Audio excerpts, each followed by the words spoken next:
Harley, can you please explain why collarbones why collarbones become more pronounced when someone decreases body fat or body fluid?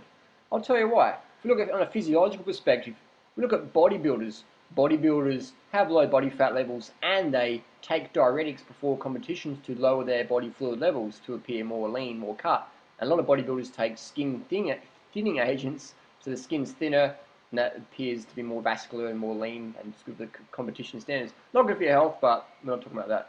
So when you concede the collarbone more, it means there's less fat, there's less fluid, because there's no muscle. The deltoid doesn't cover the collarbone, the pecs never cover the collarbone, the trapezius never cover the collarbone, the rhomboids of the neck, they don't cover this collarbone area. That's why you can see the collarbone on marathoners with low body fat levels to 250-pound bodybuilders with low body fat levels. You can see the collarbone.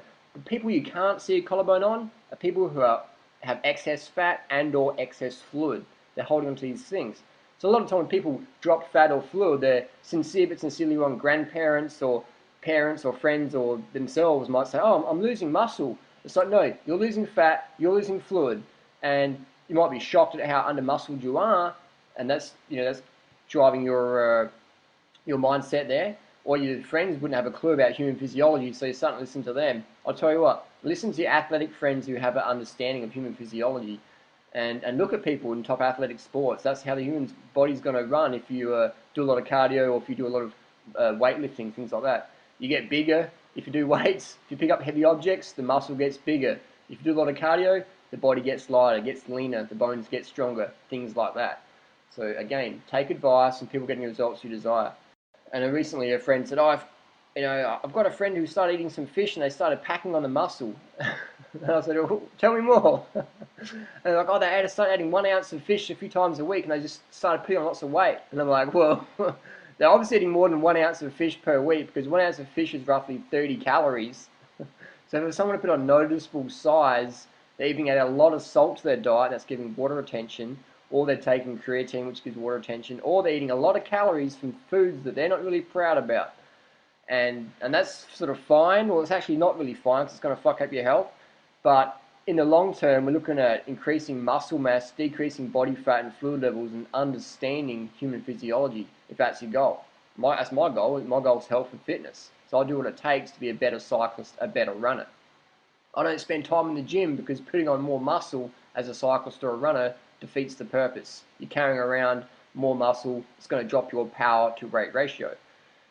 Sure, if I had an injury where I couldn't cycle or run, I'd probably get into the weights as my third preference there.